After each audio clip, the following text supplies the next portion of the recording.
వీడియోలో మనం భగవద్గీత అధ్యాయము 1 శ్లోకము 41ను పరిశీలిద్దాం.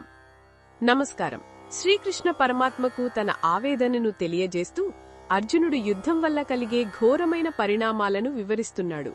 ఓ కృష్ణ, మన వంశంలోని పెద్దలను, యోధులను మనం చంపేస్తే కుటుంబంలో అధర్మం పెరిగిపోతుంది. ఆ అధర్మం ప్రబలినప్పుడు మన కులస్త్రీలు ధర్మమార్గం నుండి వైదొలుగుతారు. వారి నడవడికలో మార్పు వస్తుంది.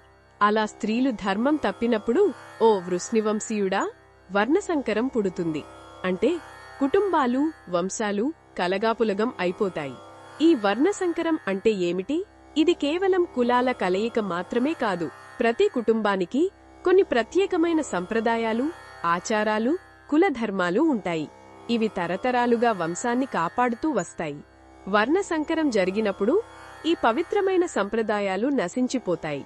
పుట్టబోయే పిల్లలకు వారి వంశం యొక్క గొప్పతనం గాని, ఆచారాలు గాని తెలియకుండా పోతాయి. దీనివల్ల కేవలం భూమి మీద ఉన్నవారికే కాదు, పితృలోకాలలో ఉన్నవారికి కూడా నష్టం కలుగుతుంది. ఎందుకంటే వారికి పిండ ప్రదానాలు చేసేవారు, శ్రాద్ధకర్మలు ఆచరించేవారు లేకుండా పోతారు.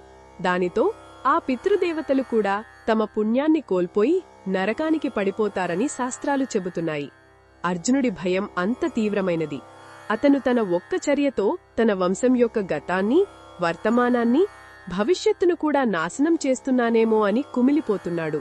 కుటుంబానికి స్త్రీ ఒక మూలస్తంభం లాంటిది.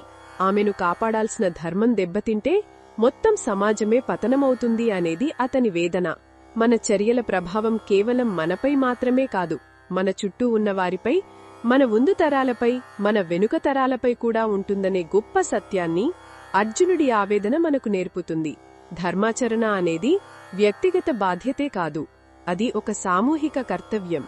ఇది ఈ శ్లోకంలోని భావాన్ని వివరించడమే లక్ష్యం.